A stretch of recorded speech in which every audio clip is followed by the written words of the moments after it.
नमस्कार। तो class 12th के बाद इंजीनियरिंग कौन सी ब्रांच लें, कहाँ जाएं, ये सब सोचना थोड़ा मुश्किल हो जाता है ना।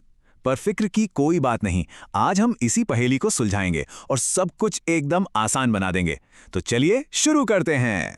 देखिए, जब इतने सारे ऑप्शन सामने हों तो थोड़ा कंफ्यूज होना तो बनता है। पर आज हम आपको एक बिल्कुल साफ सुथरा रोड मैप देने वाले हैं ताकि आप अपने लिए सबसे सही रास्ता चुन सकें और अपने इंजीनियरिंग के सफर की एक जबरदस्त शुरुआत कर सकें। तो सबसे पहले आइए सबसे जरूरी चीज को समझते हैं।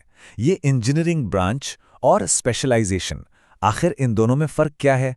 इन बेसिक शब्दों को समझना ही हमारा पहला और सबसे जरूरी कदम है। तो इंजीनियरिंग ब्रांच है क्या? सीधी सी बात है, ये पढ़ाई का एक बड़ा और मेन एरिया है। इसे एक हाईवे की तरह समझिए।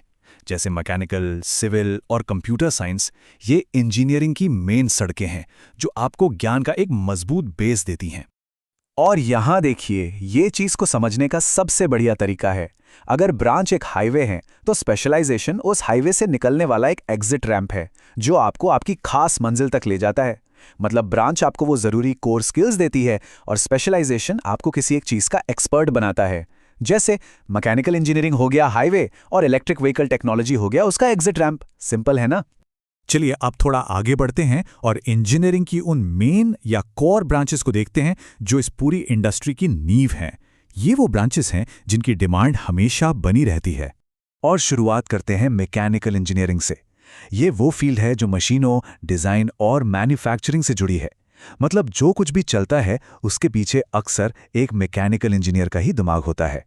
इसमें स्टूडेंट्स मशीनों, पावर सिस्टम्स और मैन्युफैक्चरिंग के बारे में सीखते हैं और पढ़ाई पूरी होने के बाद ऑटोमोबाइल, एरोस्पेस और मैन्युफैक्चरिंग जैसे बड़े-बड़े सेक्टर्स में मैकेनिकल इंजीनियर के तौर पर काम कर सकते हैं। अब आते हैं सिविल इंजीनियरिंग पर। ये वो ब्रांच है जो हमारे आसपास की दुनिया को बनाती है। बड़ी-बड़ी इमारतों से लेकर पुलों और सड़कों तक सब कुछ। यहाँ स्टूडेंट्स इंफ्रास्ट्रक्चर, डिज़ाइन और कंस्ट्रक्शन के बारे में पढ़ते हैं। करियर के मौके भी कंस्ट्रक्शन, पब्लिक वर्क्स और अर्बन प्लानिंग जैसे फील्ड्स में सिविल इंजीनियर के तौर पर मिलते हैं। इसके बाद है इलेक्ट्रिकल इंजीनियरिंग, जिसका पूरा फोकस बिजली, सर्किट्स और पावर सिस्टम पर होता है। हमारे घरों और इंडस्ट्रीज में जो रोशनी है उसके पीछे का साइंस यही है।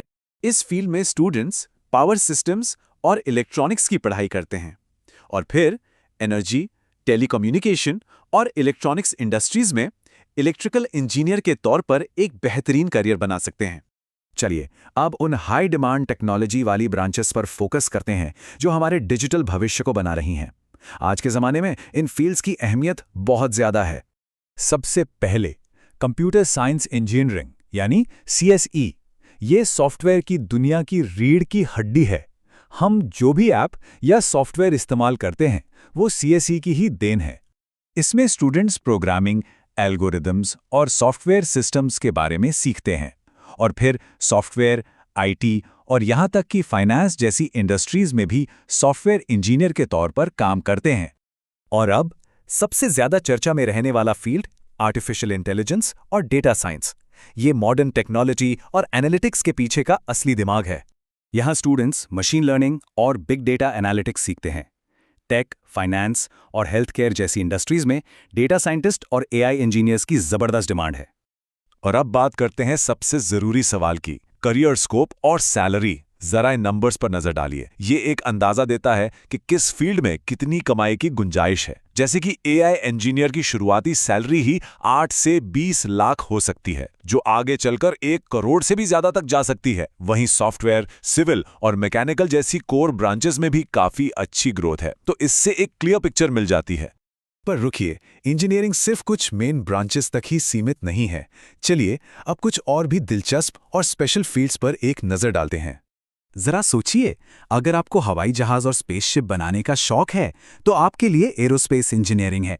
बायोटेक्नोलॉजी, बायोलॉजी और टेक्नोलॉजी को मिला के हेल्थ केयर में कमाल कर रही है। अगर रोबोट बनाने हैं तो मैकाट्रॉनिक्स आपकी दुनिया है। और अगर आप इस प्लैनेट को बचाना चाहते हैं तो एनवायरमेंटल इंजीनियरिंग से आप प्रदूषण जैसी चुनौतियों से लड़ सकते हैं। ऑप्शंस की कोई कमी नहीं है। अब बात करते हैं फ्यूचर की। ये वो स्पेशलाइजेशंस हैं जो आज सबसे ज़्यादा डिमांड में हैं। ये वो एरिया हैं जिनमें स्टूडेंट्स अपनी चुनी हुई ब्रांच के अंदर मास्टरी हासिल कर सकते हैं। सोच कर देखिए, एआई और मशीन लर्निंग स्मार्ट डिवाइस बना रहे हैं, डेटा साइंस बड़े बड़े डेटा से जरूरी जानकारी निकाल रहा है, साइबर सिक्योरिटी हमारी डिजिटल दुनिया को सेफ रख रही है, और रोबोटिक्स ऑटोमेशन को एक नए लेवल पर ले जा रहा है। ये वो फील्ड्स हैं जो कल की नौकरियां आज बना रहे हैं। इनमें एक्सपर्ट बनना करियर को एक जबरदस्त बूस्ट दे सकता है। ठीक है, तो हमने आपको सारी जानकारी तो दे दी, पर अब सवाल यह है कि अपने लिए सही फैसला कैसे लिया जाए। चलिए, इसके लिए आपको एक प्रैक्टिकल फ्रेमवर्क देते हैं। तो बस इन स्टेप्स को फॉलो करना है। सबसे पहले ये समझिए कि आपका इंटरेस्ट किस चीज में है। फिर देखिए कि आप किन सब्जेक्ट्स में अच्छे हैं। करियर के मौकों पर रिसर्च करें, फ्यूचर ट्रेंड्स पर नजर रखें। और हाँ, एक बात हमेशा याद रखिए, आखिर में आपकी कामयाबी आपके स्किल्स पर निर्भर करती है, सिर्फ आपकी ब्रांच के नाम पर नहीं। तो याद रखिए, हर ब्रांच की अपनी वैल्यू है। जरूरी यह है कि आप अपनी पसंद की ब्रांच चुनें, उसमें मजबूत स्किल्स बनाएं और लगातार मेहनत करें।